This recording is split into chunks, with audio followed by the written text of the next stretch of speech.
July saw markets move their focus from politics towards US corporate earnings as 60% of S&P 500 companies announced their second quarter earnings during the month.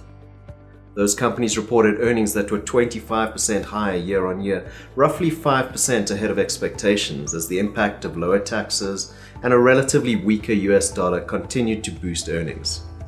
Earnings strength was enough to give US stocks their best month since January, though Facebook discovered that strong earnings weren't a guarantee of good share price performance.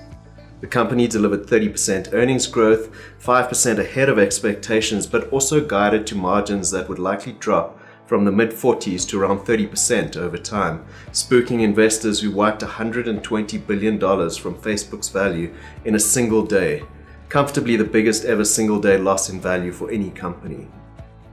Emerging market equities broke a sequence of 5 negative months, with Indian and Brazilian stock markets bouncing back from their recent malaise. Chinese markets remained lackluster, held back by the fear of trade wars with the US, and Turkish markets suffered as President Erdogan appointed his brother-in-law to run the national treasury, much to the disapproval of global investors.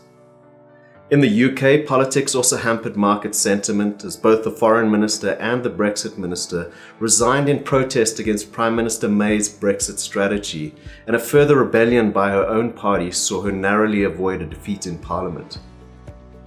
Global interest rates were largely stable, though the US bond rates drifted slightly higher as the US government increased bond issuance to fund its tax cuts.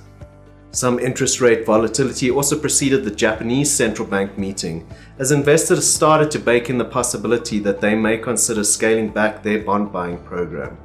Those fears were allayed as the Bank of Japan declared their fight against deflation far from over.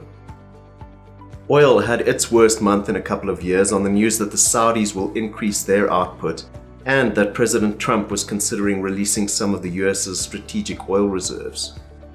If you have any questions on this or to invest with Anchor, please contact us on sales@anchorcapital.co.za or visit our website www.anchorcapital.co.za.